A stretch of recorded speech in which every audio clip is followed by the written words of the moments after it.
The moment diplomacy dies is rarely loud. It doesn't arrive with breaking news banners or official statements. It doesn't explode across headlines with clarity. Instead, it fades quietly, almost invisibly, through unanswered calls, ignored backchannels, and statements that begin to contradict reality. President Trump now says the U.S. has been negotiating with an unnamed Iranian leader, a claim that Iranian officials have once again denied. Iranian officials have responded to Trump's latest comments about negotiations with defiance. In a new statement, a spokesman for the armed forces said Iran would never compromise with the United States. Do not call your defeat an agreement. The era of your promises is over. Today, the world has two fronts, truth and falsehood. And every freedom-seeking person will not be deceived by the waves of your media. Has the level of your internal conflicts reached the point where you are negotiating with yourselves? Not asking for a ceasefire. And we don't see any reason why we should negotiate with the US.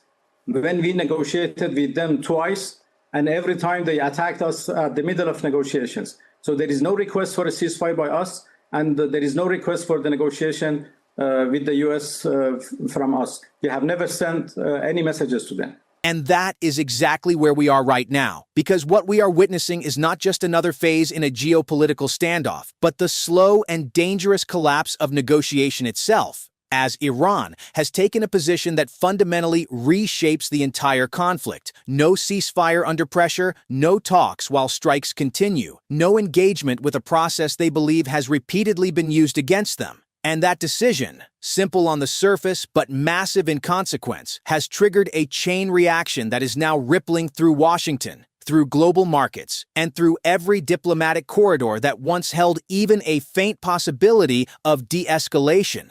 Because for months, the assumption inside the United States policy circles was that pressure would eventually force Iran back to the table. That economic strain, military signaling, and international isolation would create the conditions necessary for negotiation. But that assumption has now collided with a very different reality, one in which Tehran is not stepping back but hardening its stance, not seeking compromise but redefining the terms entirely. And that is where the tension begins to shift from manageable to unpredictable. Because when one side is still operating under the expectation of talks and the other side has already walked away from that framework, the result is not diplomacy, but miscalculation. And miscalculation is where conflicts escalate the fastest. And behind the scenes, the urgency of this shift is becoming impossible to ignore. Multiple countries are attempting to mediate, to reopen even the smallest line of communication, to create some form of indirect dialogue that could at least slow the momentum toward escalation. But those efforts are running into the same wall, a consistent and unwavering message from Tehran that negotiations cannot and will not happen under current conditions. And that message is not just about policy, it is about perception. Because from Iran's perspective, previous negotiations have often coincided with increased pressure rather than relief, creating a deep mistrust that now defines their approach. And whether that perception is accurate or not becomes secondary to the fact that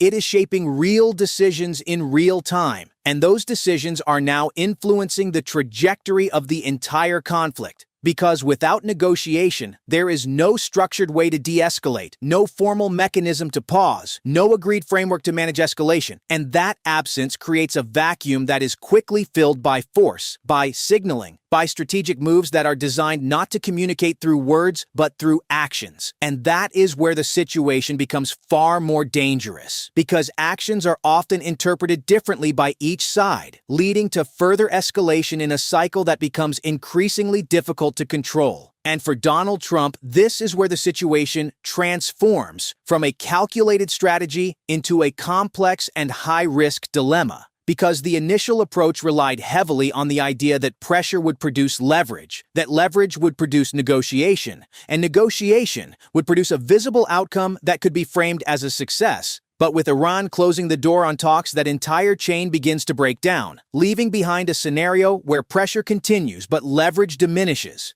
And without leverage, the ability to shape outcomes is significantly reduced, and that creates a gap between public messaging and actual control. Because while statements may continue to emphasize strength and readiness, the underlying reality becomes more constrained. Every additional step forward increases the risk of broader escalation.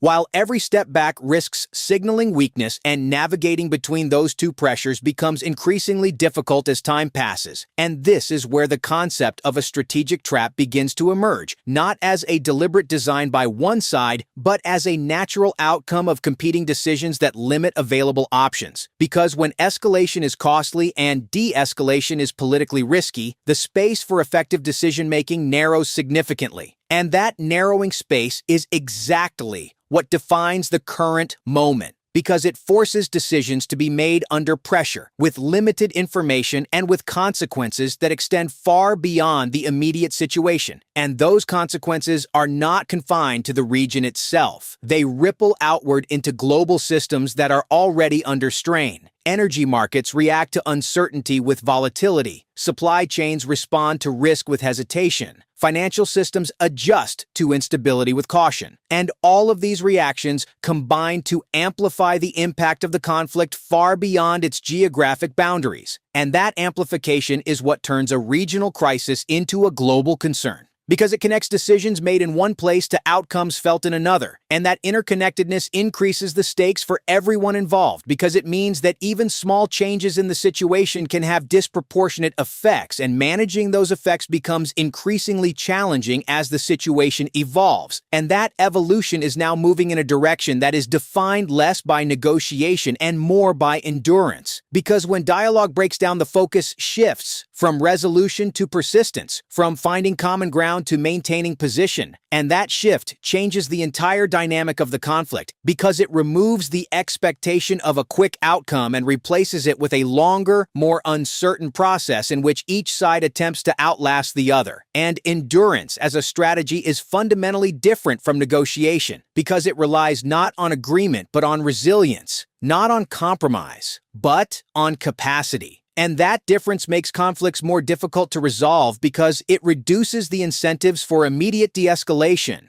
and instead creates a situation where each side believes it can achieve a better outcome by continuing rather than stopping. And that belief, whether accurate or not, becomes a driving force that pushes the conflict forward. And as it does, the complexity of the situation continues to increase, because additional actors become involved, additional interests come into play, and additional risks emerge that must be managed simultaneously. And managing multiple layers of risk is inherently more difficult than managing a single issue, because it requires coordination, communication, and a level of control that becomes harder to maintain as the number of variables increases. And this is where the absence of negotiation becomes even more significant, because without a central framework to coordinate responses, each actor begins to operate based on its own assessment of the situation, leading to actions that may not be aligned and outcomes that may not be predictable. And unpredictability is one of the most destabilizing factors in any conflict, because it undermines planning, disrupts expectations, and increases the likelihood of unintended consequences. And those unintended consequences are often the events that escalate conflicts beyond their original scope. And that is why the current moment carries such weight, because it represents not just a continuation of tension, but a transition into a different phase. One in which the traditional tools of diplomacy are no longer sufficient to manage the situation, and new approaches must be considered. But developing and implementing those approaches takes time. And time is exactly what becomes scarce in a rapidly evolving conflict, because decisions must be made quickly, even as the information needed to make them remains incomplete. And that combination of urgency and uncertainty creates an environment in which mistakes become more likely, and the impact of those mistakes becomes more severe. And this is where the broader implications begin to take shape, because the outcome of this situation will not only influence the immediate conflict, but also set precedents for how similar situations are handled in the future, shaping expectations, strategies, and responses in ways that extend far beyond the current moment.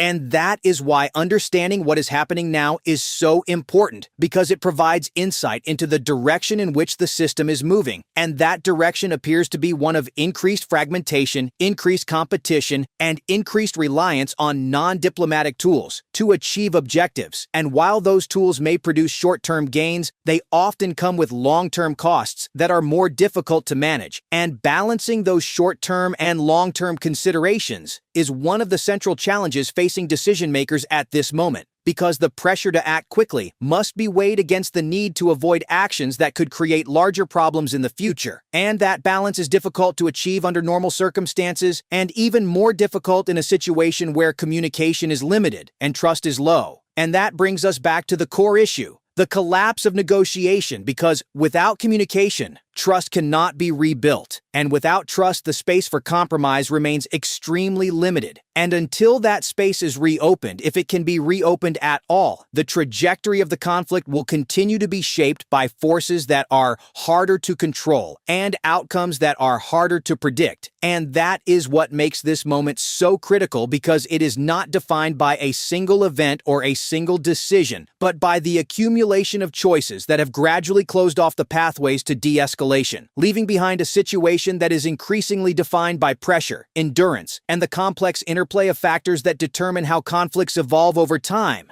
And as we move forward, the key question will not be whether tension exists, because that is already clear, but whether there remains any viable path to reduce it before it reaches a point where the consequences become significantly more difficult to manage. And that question, more than any headline or statement, will shape what happens next.